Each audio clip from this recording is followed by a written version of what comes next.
अच्छा ये बताओ, ज्यादा बोलना सही है या ज्यादा सुनना सही है? क्या जो व्यक्ति ज्यादा बोलता है वो व्यक्ति सक्सेस नहीं हो सकता, वो सुखी भी नहीं हो सकता, वो शांति को भी नहीं पा सकता। ज्यादा बोलेगा तो कुछ उल्टी सीधी बातें निकल जाएंगी और झगड़े का कारण बन जाएगा। इसलिए ज्यादा बोलने वाला दुखी होता है और ज्यादा सुनने वाला सुखी होता है। इसलिए ज्यादा सुनने की आदत हो। इसलिए ईश्वर ने कान 2 दिए हैं और मुंह 1 दिया। कान कितने? सुनो ज्यादा, और मुंह 1। सुनो ज्यादा, बोलो कम। लेकिन हम उल्टा करते हैं, हम सुनते बिल्कुल नहीं है, बुलवाए जाओ। देखो ये देखो मैया बोलती जा रही है। प्रत्यक्ष को क्या प्रमाण चाहिए?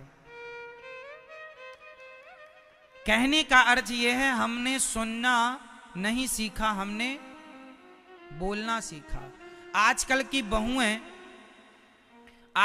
बहुएं ज्यादा से ज्यादा बोलती हैं।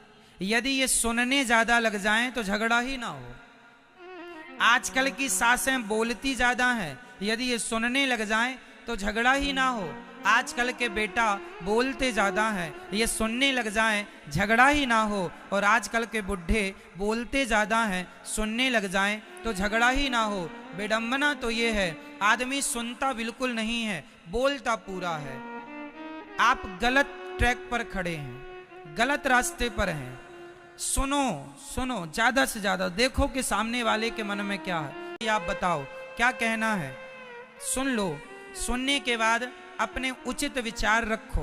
ज्यादा हर बार हर समय बक बक बक बक करने की जरूरत नहीं है। आप बूढ़े हैं, इसका अर्थ ये नहीं कि हर बार आप ही बोलेंगे। आप बूढ़े हैं, सुनिए, सुनकर सही निर्णय लीजिए, कम शब्दों में अपनी बात पूरी कर दीजिए। कई लोग तुम चुप हो जाओ, हम बोल रहे हैं ना, हम बोल रहे हैं। मतलब तुम्हें जरूरत ही नहीं बोलने की, हम बोल रहे हैं, हम बड़े बूढ़े हैं, हमको यही काम है। कई लोगों के दांत होते ही नहीं है, बिल्कुल वेदांती होते हैं। हवा भले यहां से निकल रही है, बोलना कुछ चाह रहे हैं, कुछ निकल रहा, फिर भी बोलना नहीं आ रहा, फिर भी बोले जा रहे हैं। ये नहीं थोड़ा चुप रहे, दांत मात गिर गए हैं, थोड़ा चुप रह लो। नहीं, वो नकली लगवा के बोलते हैं, पर बोलेंगे बराबर, चुप नहीं रहेंगे। शास्त्र कहते हैं मौन रहो तो ही अच्छा है। ज्यादा से ज्यादा क्या होना चाहिए? मौन, चुप रहो। ज्यादा बोलने में हित नहीं है, उचित बोलो, अनुचित नहीं। ज्यादा बोलने से बातें बिगड़ जाती हैं। भरी सभा में कर्ण ने ज्यादा बोल दिया। अच्छा बताओ कर्ण ने क्या बोल दिया? 3 लोगों ने बड़ा खतरनाक बोला है, और 3 लोगों की बोली आज तक सब जानते हैं।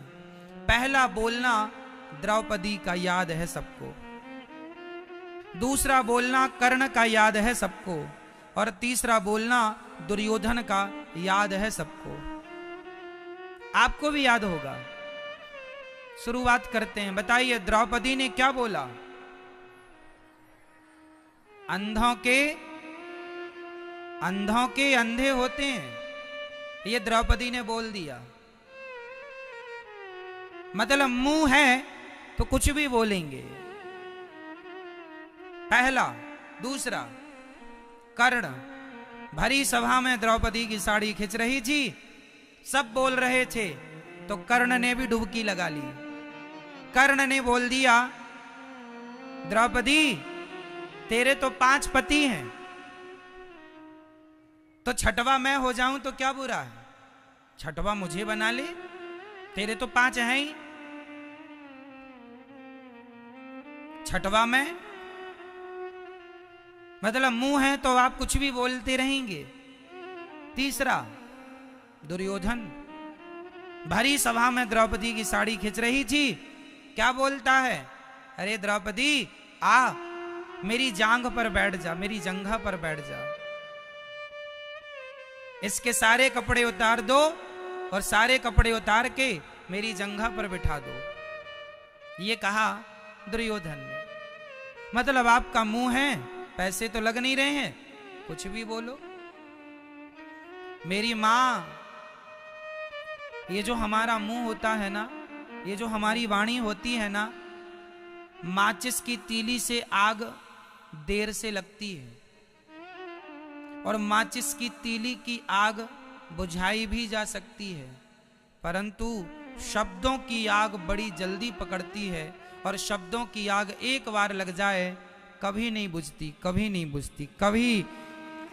3 लोगों ने ये जो बात बोली थी किस युग में बोली थी,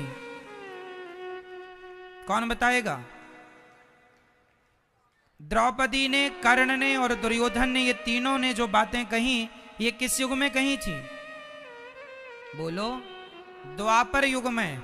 और आज कौन सा युग चल रहा है? लो, युग बीत गए लेकिन इनकी बातें अभी तक लोगों को याद है। युग बीत गए पर इन तीनों की बातें अभी तक लोगों को। आपका मुंह है तो कुछ भी ना बोलिए मेरी मां, तुम्हारी बहू को भी कुछ ना बोला करो और आपकी सास को भी कुछ ना बोला करो, आपके बेटे को भी कुछ ना बोला करो और आपके पिता को भी कुछ ना बोला करो। जो बोलने लायक है वो भी अच्छे शब्दों के संग, सम्मान के साथ, आदर के साथ। ऐसे शब्दों का प्रयोग ना हो जिस शब्दों से आग लग जाए। याद रखना मेरी मां, वाणी बाग भी लगाती है और वाणी आग भी लगाती है। आपको क्या करना है? शब्द संभाल के बोलिए, शब्द संभाल के बोलिए, शब्द के हाथ न पाओ। एक शब्द औषधि करे, एक शब्द करे घाव। ये जो शब्द है ना मेरी मां, ये बाग भी लगाते हैं और आग भी लगाते हैं। इसलिए आपसे मेरी प्रार्थना है, शब्दों को जरा संभालिएगा। शब्दों में बड़ी जान होती है। कागा काको धन हरे, कोयल काको दे। कागा काको धन हरे, कोयल काको दे। और मीठा वचन सुनाए के जग अपनों कर ले। कौआ किसी के घर चोरी नहीं करता, कोयल किसी को खजाना नहीं लुटाती, लेकिन कौआ की कोई आवाज नहीं सुनता और कोयल की आवाज सब सुनते हैं। व्यक्ति आपकी वाणी का भूखा है, व्यक्ति आपके प्रेम का भूखा है, व्यक्ति आपके धन का भूखा नहीं है। यदि धन से प्रसन्न नहीं कर सकते तो मीठी वाणी से प्रसन्न कर लीजिए, इसमें कोई खर्चा नहीं है। क्यों मेरी मां? सही है। सास अपनी बहू को अच्छी बातें बोले, अच्छे शब्दों का प्रयोग करे तो क्या घट जाएगा सास का, और बहू सास के लिए अच्छे शब्दों का प्रयोग करे तो बहू का क्या घट रहा है? मैं आपके लिए अच्छे शब्दों का प्रयोग कर रहा हूं तो मेरा क्या घट रहा है? बताइए। क्या गाली देने से ही बात पूरी हो सकती है? क्या गलत शब्दों के प्रयोग से ही बात पूरी हो सकती है? अच्छे शब्दों से भी तो आप अपनी बात रख सकते हैं। इसलिए मेरी मां, शब्दों में बड़ी जान होती है, इन्हीं से आरती अरदास और अजान होती हैं। यही समुंदर के वो मोती हैं जिनसे इंसान की इंसान से पहचान होती है। यही आपका रंग गोरा है कि काला है, हमें क्या करना? आप अच्छे दिख रहे हैं या अच्छे नहीं दिख रहे हैं, हमें क्या करना?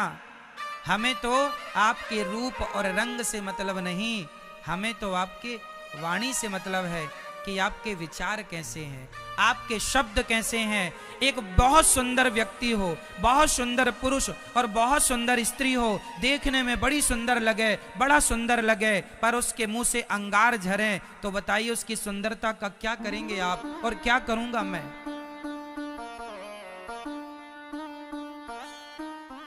क्या करेंगे बताइए? इसलिए केवल रंग और रूप सुंदर ना हो मेरी माँ, रंग रूप के साथ यदि वाणी सुंदर है तो इसी को कहते हैं सोने में सुहागा है। शरीर भी, स्वरूप भी सुंदर है और वाणी भी सुंदर है, इसलिए वाणी भी सुंदर हो, स्वभाव भी सुंदर हो। व्यक्ति की कीमत स्वभाव से होती है, स्वरूप से नहीं। आपका स्वरूप बहुत अच्छा है पर स्वभाव बड़ा घटिया है, तो हम क्या करेंगे आपके स्वरूप का। बहुत सुंदर दुल्हन है, बड़ी गोरी है, बड़ी सुंदर है, विश्व सुंदरी है, पर पति को जूते से मारती है, पति को पीटती है, तो विश्व सुंदरी लाए हो भगवान तो पिटो।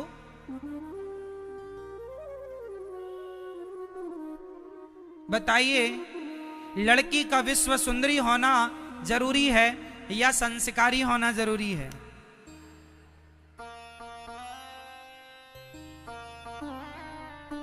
हमारी भाषा ही हमारी भाषा ही हमारे जीवन की परिभाषा है मेरी मां। हमारी भाषा ही हमें परिभाषित करती है। हमारी परिभाषा क्या है? हमारी भाषा।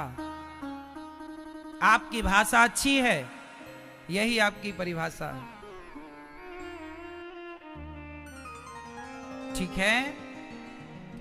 सुखदेव भगवान कह रहे हैं, राजन ज्यादा से ज्यादा सुना करो, कीर्तन भगवान का, स्मरण भगवान का स्मरण बना रहे, पल भर के लिए भगवान का स्मरण चिंतन ना छूटे, और ज्यादा से ज्यादा संतोष रखो जीवन में। सत्याम क्षितौ किम कशिपोह प्रयासैर बाहु स्वसिद्धे युपवर्हणै किम सत्यंजलो किम पुरुधान्य पात्र्या दिग्वल्कलादौ सति किम दुकूलैः। ज्यादा से ज्यादा जो विधाता दें संतोष करना सीखिए वस्तुओं में। हाय हाय ना कीजिए।